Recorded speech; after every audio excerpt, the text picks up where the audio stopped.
Hey, Abbott, what time is it? It's time for the Abbott and Costello show. We're on the air for ABC here in Hollywood. Well, what are we waiting for? Let's go with the Abbott and Costello show.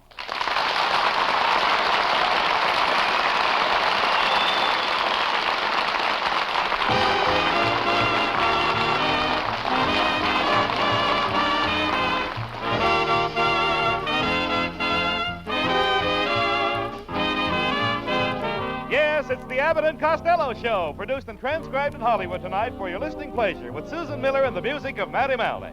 Hold on to your chairs, folks, for here they are, Bud Abbott and Lou Costello.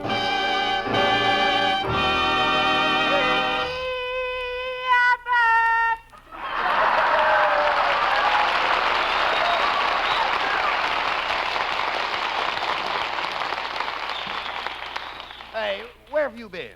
Oh, Abbott, I've been hanging around the bars all day. I've been in every candy store in town. You idiot. There are no bars and candy stores. Old Nick candy bars?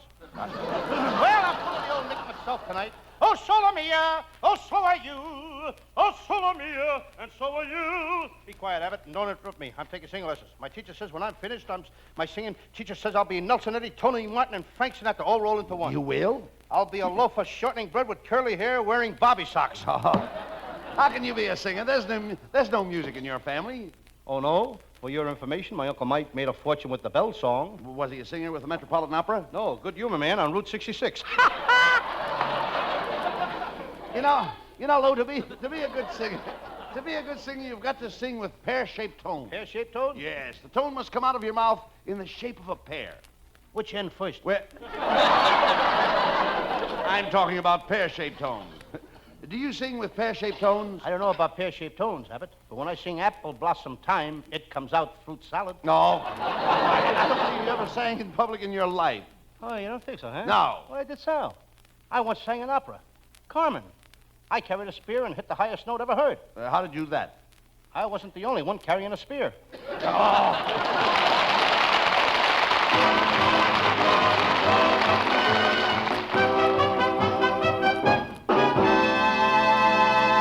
Folks, you're in for some real laughs with our zany stars tonight, but before they continue, listen to this.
Costello, what's the idea of wearing those horn-rimmed glasses? There's nothing wrong with your eyes. I know, but I think they help my appearance. And before I got these glasses, when I walked down the street, everybody would say, there goes that stupid-looking Costello. And now what do they say? They say, there goes that stupid-looking Lou Costello wearing glasses. Well, just look at you. You know you're a mess. How'd you get all that paint all over your suit? Well, I saw a pole out in the alley with a sign on it, and I climbed up the pole to see what the sign said. What did it say? Fresh paint. Fine.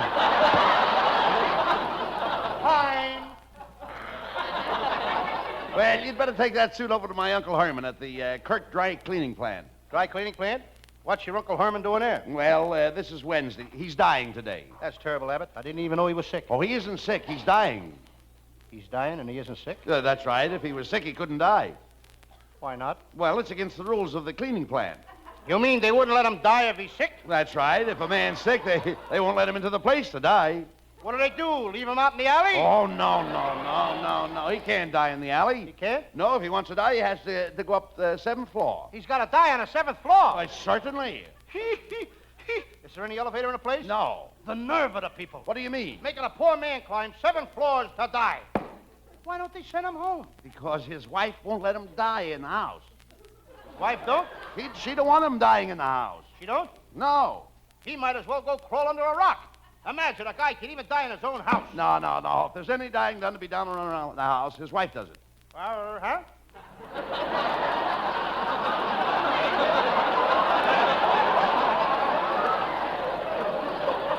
Here, I'll make myself clear. If there's any dying to be done around the house, his wife does it. What are you laughing at? It was funnier the other way.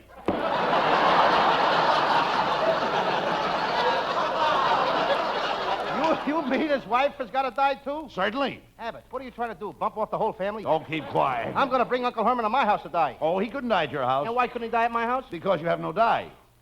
You got to have die to die? Costello, will you pay attention? I'm trying to tell you that Uncle Herman has to die so he can live. Well, naturally. I mean, F. What was that? I said my Uncle Herman has to die to live. If he doesn't die, he can't eat. You mean he eats after he dies?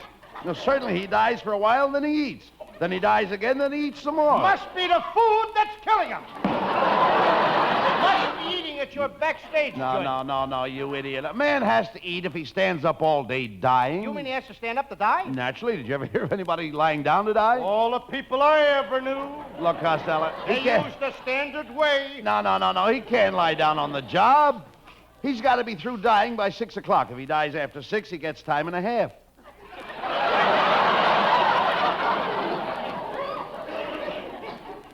You mean he gets paid for dying? Oh, sure. It's piecework. He dies a piece at a time? Look, you idiot. When I say Uncle Herman is dying, I don't mean that he is dying like a person dies when he dies. I mean he's dying for a living, and a person that dies for a living is living even though he's dying. Hey!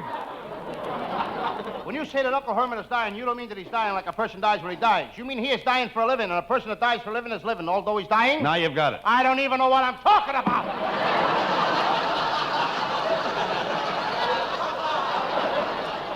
Hello, boys. Well, it's Susan Miller.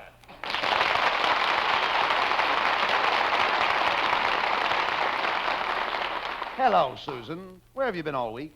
I'm really working on a Western picture over at Republic Studios. Oh, I used to work in those Western pictures. I used to work for Roy Rogers, but they fired me. Why? One day I forgot to tune his guitar, and the Indians killed him.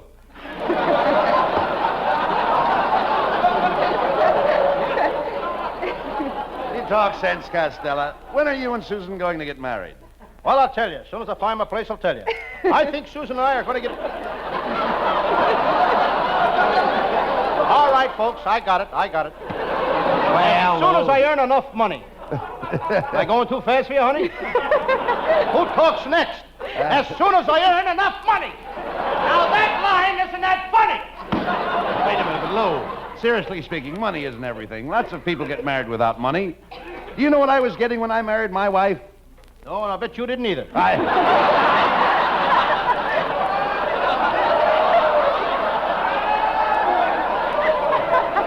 No, but really, Bud is right, Costello. What do you want with money? Money won't buy happiness. Money won't buy love. And money won't buy health. And money won't buy contentment. Just give me the money, kid. I'll do my own shopping. And don't forget, money talks. Money talks. Hasn't said much to me lately, but it talks. These days, you can't hold on to it long enough to start a conversation. What I'm going to do what my Aunt May did, I'm going to wait for my ship to come in. Did your Aunt May's ship come in? Aunt May waited for her ship to come in for 40 years. Then her pier collapsed.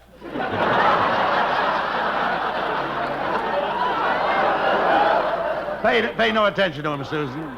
You know, you look so sweet tonight, Susan. I'd like to give you a great big kiss. Well, wait a minute, Abbott. Why would a young girl like Susan want to kiss you? Costello, I've been kissed by girls that wouldn't even look at you. So what? I've been kissed by girls that wouldn't look at me either. Susie, can I come over to your house tonight? I should say not, after that trick you pulled last night. What did you do, Susan? Well, I bought my mother a new pair of bloomers, and Costello opened the box and put a rabbit in them. How did your mother find out? She had to chase those bloomers all the way to Wilshire Boulevard this morning before she could put them on. So long, Fatso.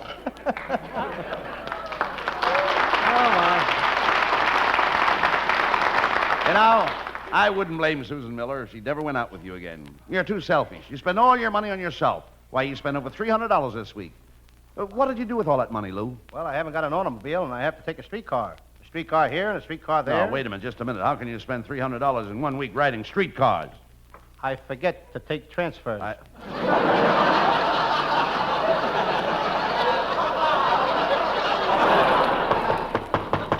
Come in.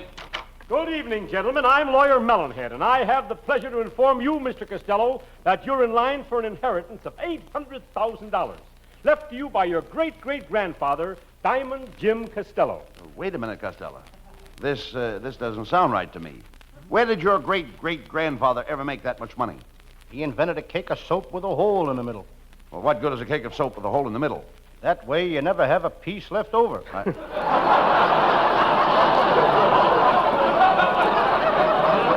Lawyer Mellonhead, Costello's great-grandfather's will was probated 75 years ago when the old man died. Yes, and that's when I started my search. But I wasn't born 75 years ago. No wonder I couldn't find you.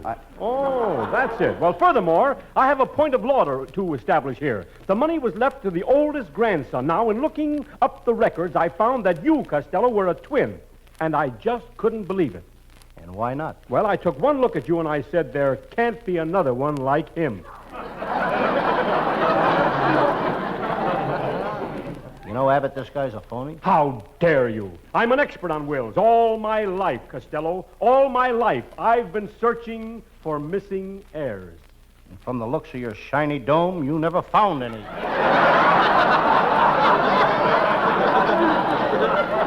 Costello, you never told me that you had a twin brother. Oh, yes. My mother christened us Louie and Dewey. But we don't talk about Dewey. He got my mother into a lot of trouble. When he was 6 months old, Mom was taking him from Patterson to New York, and at the state line, they arrested her. She was carrying your brother Dewey, and they arrested her? They claimed she was smuggling dope. Aha,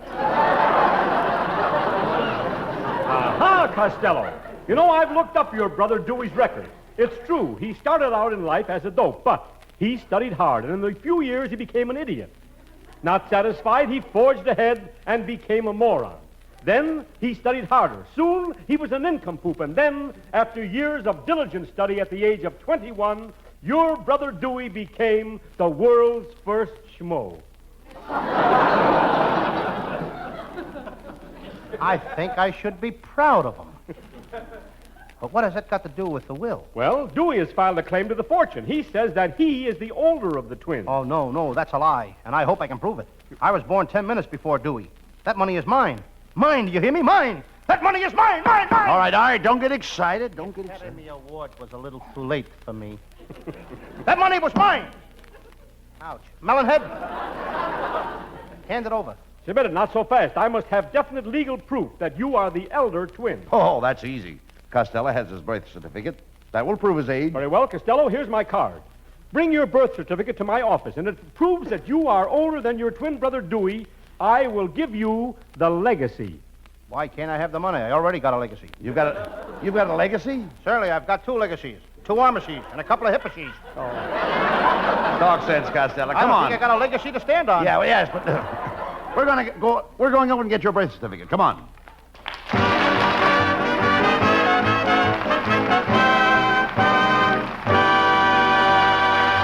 And there's a lot more mad stuff still to come, but right now, a change of pace to let you hear this.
Susan Miller, our singing star, joins Matty Malnick for the cleverest set of lyrics ever written about those three little words.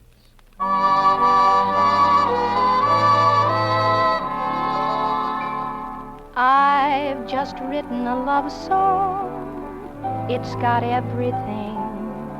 A simple sort of a ditty anyone can sing. Now there's a chance that you might think my love song is absurd.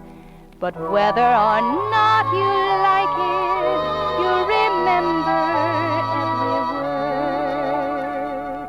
I'm in love, I'm in love, I'm in love, I'm in love, I'm in love, I'm in love, I'm in love. I'm in love, I'm in love, I'm in love, I'm in love, I'm in love, I'm in love, I'm in love. I'm in love, I'm in love, I'm in love, I'm in love, I'm in love. I'm in love, I'm in love, I'm in love, I'm in love, I'm in love with you. I'm in love, I'm in love, I'm in love, I'm in love, I'm in love. I'm in love, I'm in love, I'm in love, I'm in love with you.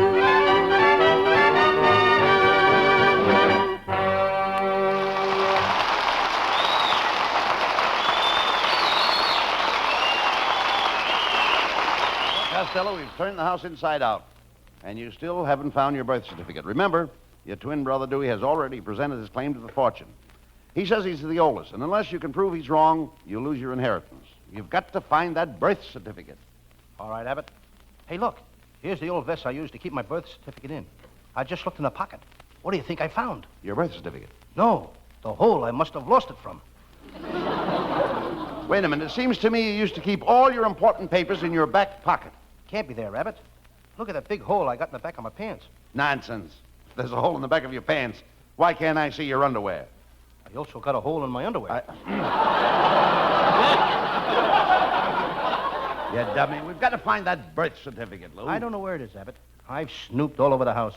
I snooped in the kitchen. I snooped in the blonde's apartment next door. I snooped in the cellar. I snooped in the blonde's apartment next door. Then I snooped in the attic. Then I snooped in the blonde's apartment next door. Wait a minute, wait a minute. Why did you keep going back to that blonde's apartment? Do you think you lost it there? No, but do you know a better place to snoop?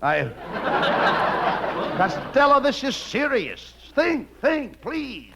Where did you put that birth certificate? I got it. I left it in the pocket of my pink shirt that I sent to the Chinese laundry yesterday. Well, that's good. Now, come on. We're going to get that shirt.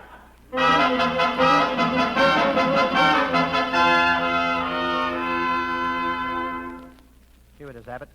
Lum Feng's Real Chinese Laundry. Come on in. Hello. You got a tiki, no sake. Wait a minute. I thought it was no ticky, no shirty. Oh, this week running special.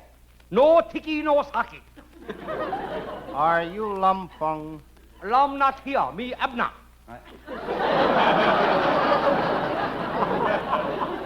I don't like this laundry business, Abbott. I once opened a hand laundry, but I nearly starved to death. There's no money in a hand laundry. Why? Most people wash their own hands. Oh. Talk sense. Mr. Fung, where's Costello's laundry? Oh, here my laundry be ready Friday. Oh, well, we don't care if it's ready or not. We just we want to look through his shirts. Costello left something important in his pocket. Oh, we know what shirt are here. This real Chinese laundry. We send all shirt to China.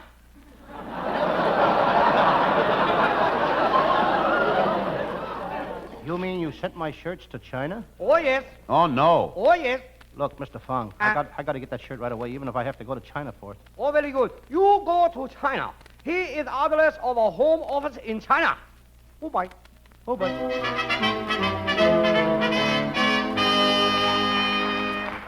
Well, Costello, the China Clipper leaves for Hong Kong in an hour. I hope that laundry has your shirt with your birth certificate in.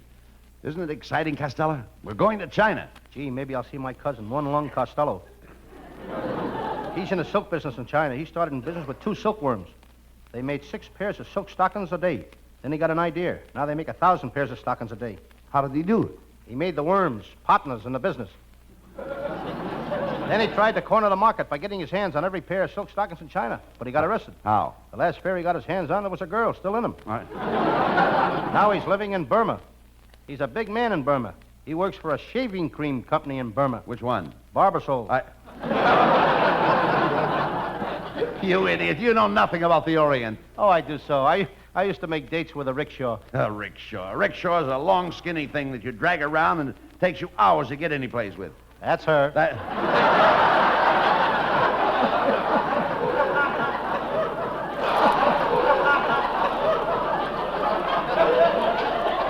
Well, maybe we'll see your cousin while we're in China. I hope so, Abbott. I got a great idea for him. I'm going to get him to cross silkworms with garter snakes. What for? So he can raise silk stockings that will stay up by themselves. Has your cousin been in China long, Lou? Yeah, he's been there since the days of Marco football. No, you mean Marco Polo. This was before he learned to play polo. Oh, forget about that. Now, if we're going to China, we may run into a heavy rain. A monsoon. What would a monsoon be doing in China? A monsoon is a Frenchman, like Monsoon Bouquet. No. Monsoon Chelevier. No. That's Monsieur. Monsieur is a guy that works in a Turkish bath, like a Swedish Monsieur. Oh, Costello, that's Monsieur. Monsieur is what I got in front of my house. All my water runs down Monsieur. You know, I can hardly wait to get to China, Abbott. I want to see them Chinese play baseball. Where do the Chinese play baseball? Ain't you never heard of the Yankee Stadium?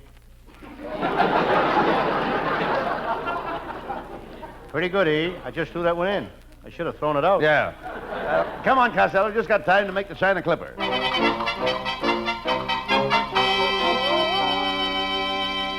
Hey, we're stuck, Costello. There's not a seat left on the China Clipper. I just spoke to the ticket clerk. Well, let me handle it. What's this? Go ahead. You, clerky? Me, Charlie Chan. Me must get to China. Very, very important case. Why, gee, Charlie Chan, the great detective. Have you solved any big cases lately? Me just solved case of blonde bubble dancer who shoot horsebone. Yeah, I read about that. She claimed that she couldn't have shot the gun because she was holding on to her bubble with both hands. She used her bubble as her alibi. How did you solve it? Me see through her alibi.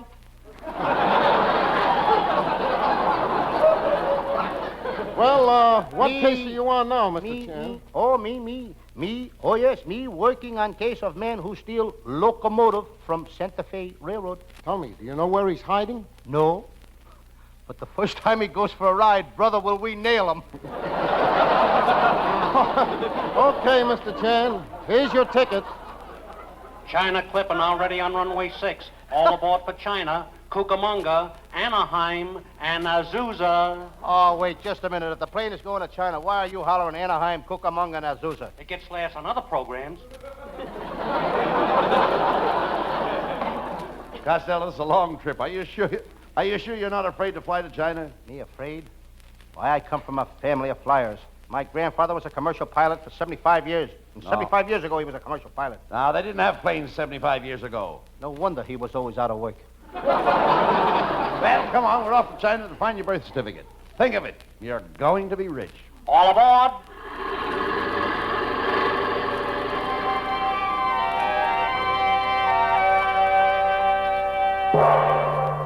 Look what the bell brought. Welcome to China, gentlemen. I am the dragon lady. I am Costello. And I like what you're dragging, lady.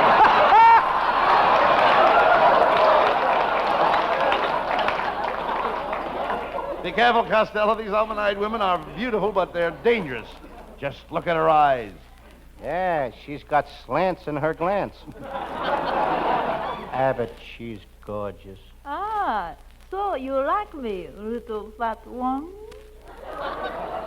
You're beautiful. It is natural for you to like me. After all, you know, you are a man and I am a woman. Funny you should mention that. I noticed it the minute I came in. Little fat one, may I be of service to you? What is your pleasure? Playing pool. But after seeing you, I think I'll give it up. Miss Dragon Lady, we have come all the way from America to get a shirt for Costello. Sorry, we don't make that size in China either. Try Omar the tent maker in Persia. Sent this shirt to the laundry. And the laundry man told us he sent it here to be laundered. Oh, was it a pink shirt with white buttons and initial LC on the pocket? Yes. I didn't see it. But my brother did, and he told me to tell you that your birth certificate was not in the pocket. How did your brother know I was looking for my birth certificate?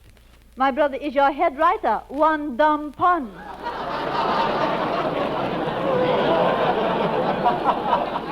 Abbott, now I remember. I didn't leave my birth certificate in my shirt. I left it in a blue suit I sent to the cleaners. You idiot. Come on, we're going back to America.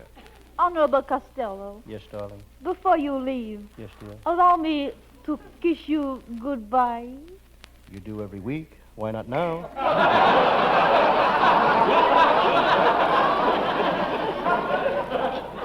My line says, please do. Come, I will give you a real Chinese kiss. It will make your hair fall out. That I intend to see. Come here. Hey! Costello, say something. Abbott, cable my mother that Baldy won't be home. Come on, Costello. We've just got time to make the China Clipper back to America.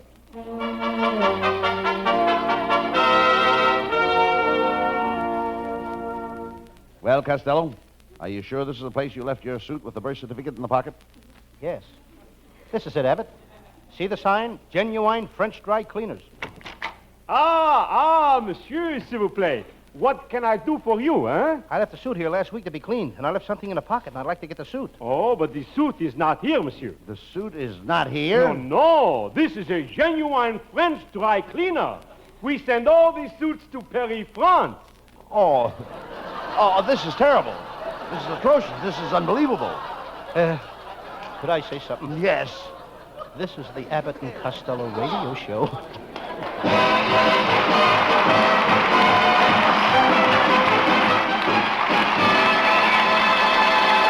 The boys will be back for a curtain call in just a few seconds. The time it takes to tell you this.